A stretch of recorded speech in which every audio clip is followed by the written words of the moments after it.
कृष्ण गोविंद हरे मुरारी, हे नाथ नारायण वासुदेव। श्री कृष्ण गोविंद हरे मुरारी, हे नाथ नारायण वासुदेव। पितु मात स्वामी सखा हमारे, पितु मात स्वामी सखा हमारे, हे नाथ नारायण वासुदेव। श्री कृष्ण गोविंद हरे मुरारी, हे नाथ नारायण वासुदेव। ठाकुर हमारे प्राणों से प्यारे, तुम हो हमारे, हम हैं तुम्हारे, हे नाथ नारायण वासुदेव। श्री कृष्ण गोविंद हरे मुरारी, हे नाथ Narayan Vasudev. Hello guys, welcome back to my channel. আমি শ্রেয়সী। আজকে আমরা বাড়ির সবাই মিলে যাচ্ছি মায়াপুর। বাড়ির সবাই বলতে মা, মাসি, দিদা আর দিদি।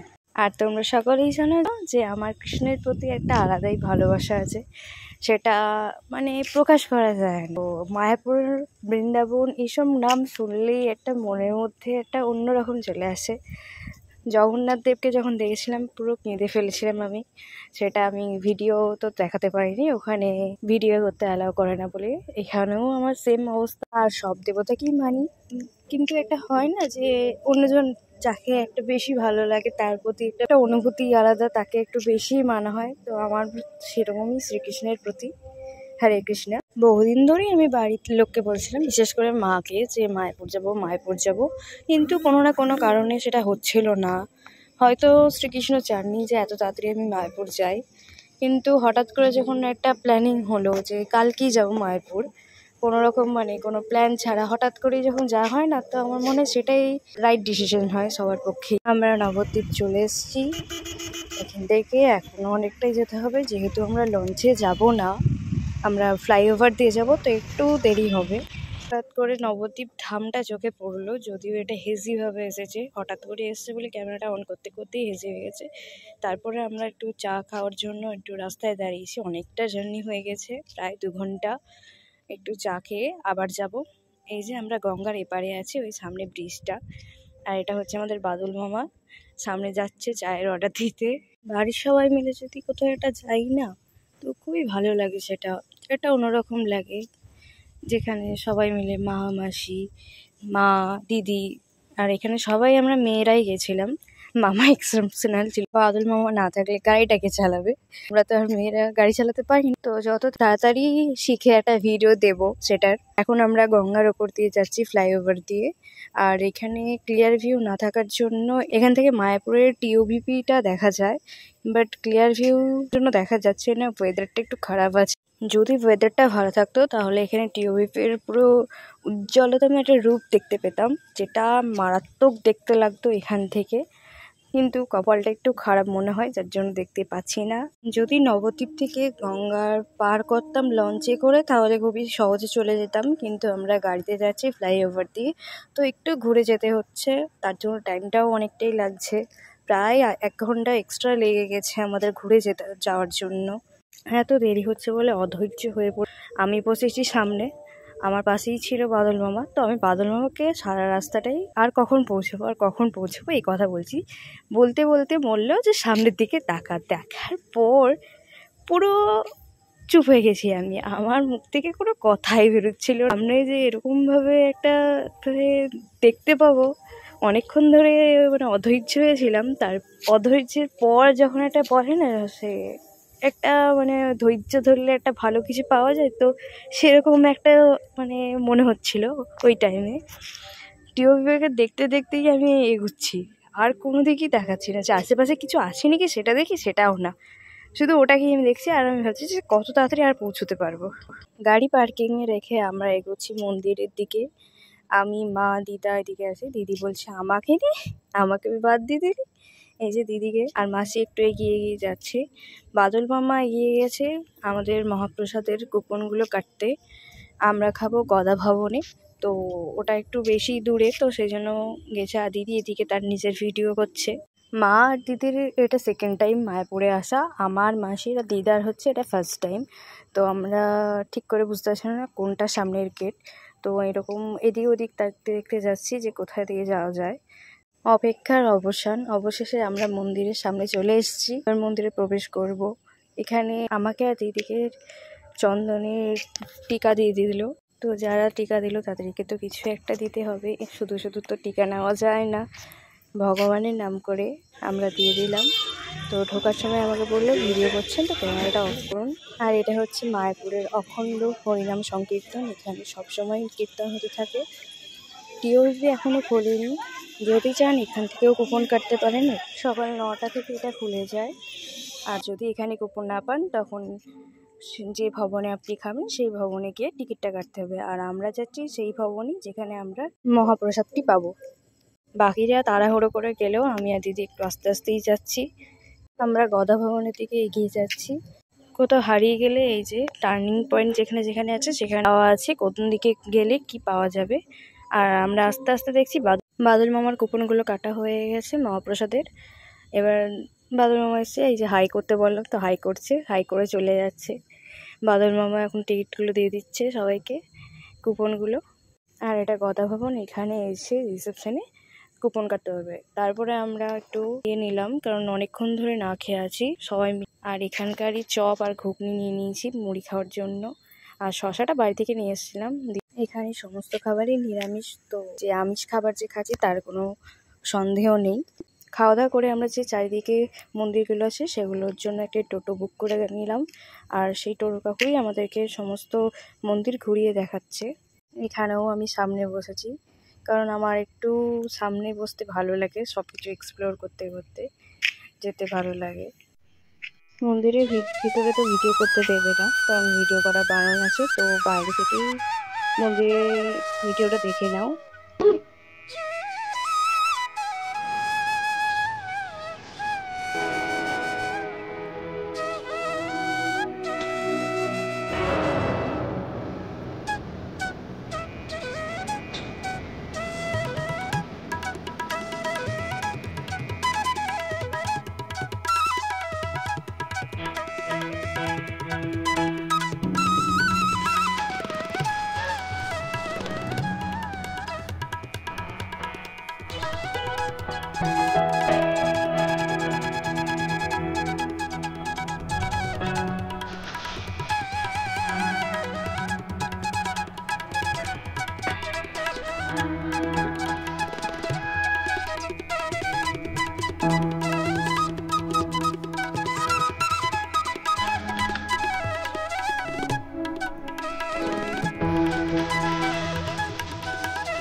মন্দিরের ভেতরেই ক্যামেরা বা ভিডিও করা অ্যালাউ ছিল না বলে কোনোটাই আমি ভয়েস ওভার দিইনি। একটা সুন্দর মিউজিক যেটা কৃষ্ণের, যেটা আমার মন ভালো করে দেয়, আশা করি তোমাদেরও মন ভালো করে দিয়েছে।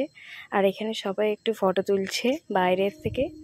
এটা ছিল প্রভুপাদের সমাধি স্থান। তারপরে আমরা চলে এসেছি মন্দিরে, টিওভিপি মন্দিরে। এখানে আমরা খবর পেলাম যে সব কিছুই বন্ধ হয়ে গেছে, তাই আমরা আগে প্রসাদ গ্রহণ করব শ্রীকৃষ্ণের, তারপরে আমরা শ্রীকৃষ্ণের দর্শন করে আরতি দেখে বাড়ি চলে আসব। আর এখানে আমরা সবকটা মন্দিরই ঘুরেছি। আর সবকটা মন্দিরে একটা আলাদা রকমই অনুভূতি। সেই অনুভূতি নিজের চোখে না দেখলে বলা যাবে না। আশা করি যে সমস্ত মন্দির কটা আপনারাও একটু ভালো করে দেখতে পেরেছেন।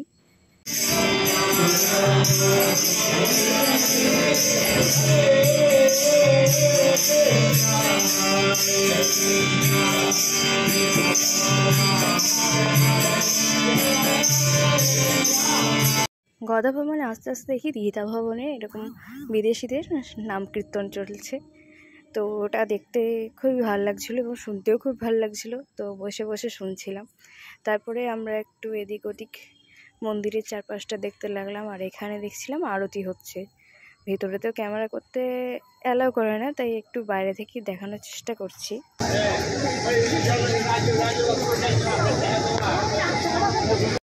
শ্রী রামের সঙ্গে এদের সম্পর্ক তো অনেক দিনের। তো এদেরকে এখানে দেখতে পেয়ে আমার খুবই ভালো লাগলো। অনেকে দেখতে পেয়েছি এনাদেরকে আমি। এই যে কুপন, গদা ভবনের কুপনের টাইমটা দেখে নাও তোমরা। হাতে আরও সময় ছিল বলে আমরা পাশে একটা বাগান ছিল, সেই বাগানে বসে আছি। এই দিয়ে গদা ভবনের সামনেই বাগানটা। আর আশেপাশে অনেকই মার্কেট আছে। তো এই মার্কেটে যদি চান তো অনেক কিছু নিতে পারেন। এই যে টিউবিপেও দেখা যাবে এখানে বসে। আর এখানে কিছুক্ষণ বসার পর দেখছি রিলস বানাচ্ছে। আর প্রথমে ঘুরছিল, আমি ব্যাকগ্রাউন্ডে মিউজিক দিচ্ছিলাম ঘুমের। তো কিছুক্ষণ পর আবার দেখছি যে ক্যামেরাম্যানটা শুয়ে পড়েছে। এ কি, আমি আবার ক্যামেরাটাকে একটু লুকালাম যে যদি দেখতে পায় তখন একটু তারাও হেজিটেট করবে, আমারও হেজিটেট হবে মনে হয়, যদিও আমার হেজিটেট হয় না। কিছুক্ষণ পর ক্যামেরাম্যান লক্ষ্য করেছে যে আমি নাকি দূর থেকে ভিডিও করছি, তো তারা সরে গেল সামনের থেকে, যদিও লুকিয়ে ভিডিও করা উচিত। আর এখানে এসে যে একটা ছোট্ট সদস্য দেখতে পেলাম, কুর্মদেবকে। হ্যাঁ, আমি এনাকে কুর্মদেব বলি, সম্বোধন করি সবসময়। তো এনাকে দেখে খুবই ভালো লাগছে। তারপরে আমরা প্রসাদের লাইনে চলে গেলাম, গিয়ে দেখছি বিরাট লাইন। আর এখানে 7 পরিক্রমা করতে হয়, তার জন্য এখানে ব্যবস্থা করে দেওয়া হয়েছে। আমরা যাচ্ছি ভেতরের দিকে। লাইনে দাঁড়িয়ে না থাকতে পেয়ে বসে পড়েছি। বসে গিয়ে দেখছি বানর তার শিশুকে নিয়ে বসে আছে, আর একটি বানর মাথার ওপর দিয়ে লাফিয়ে যাচ্ছে। একটু ভয় পেয়ে গেছিলাম। তারপরে আমরা এগিয়ে যাচ্ছি প্রসাদের জন্য যে স্থানটি ছিল গদা ভবন, তো সেখানে দরজা খুলে দিয়েছে। আমরা সবাই লাইন দিয়ে যাচ্ছি। কুপন ছাড়া মহাপ্রসাদ দেবে না, তাই কুপনটিকে সাবধানে রাখবেন। আর এখানে এই গেটটি খুলে দিয়েছেন। তারপরে আমরা যেখানে কুর্মদেবকে দেখেছিলাম, তো সেখানকার ওপর দিয়ে একটা ব্রিজ ছোট্ট মতো ছিল, তার ওপর দিয়েই যাচ্ছি। আর এখানে কুর্মদেবকে খোঁজার চেষ্টা করছি, কিন্তু তিনি এখন দেখা দিচ্ছেন না। একটি মাছ খেলা করছে উপরে। যখন দূরে ছিলাম তখন দেখা দিচ্ছিলেন, যখন কাছে এলাম তখন আর দেখা দিচ্ছেন না। কুপন জমা করে আমরা গদা ভবনের ভেতর দিয়ে চলে গেলাম। আর সবাই এখানে থালা নিয়ে প্রসাদ নিয়ে যে যার স্থানে বসছে। তো আমরা প্রথম দিকেই ছিলাম বলে পুরোটাই ফাঁকা ছিল, যে যেখানে পারছে বসছে। গদা ভবনে মহাপ্রসাদে ছিল আলুর বেগুনি, পনিরের তরকারি, একটা সব রকম মিক্স সবজি, ডাল, পায়েস, ভাত, জল আর একটা রুটি। আর এটার দাম হচ্ছে 80 টাকা। একজন মানুষের জন্য এটা সঠিক পরিমাণ, যদি লাগে তো পরে আরও নিতে পারো। খাওয়া দাওয়া করে আমরা চলে গেছিলাম প্রভুপাদের মন্দিরে। আর আমরা যখন গেছিলাম তখন ভগবানের সেবার সময় ছিল বলে মন্দির বন্ধ ছিল। 3:30টার সময় মন্দির খোলা হয়েছিল। ততক্ষণ পর্যন্ত আমরা অপেক্ষা করছিলাম।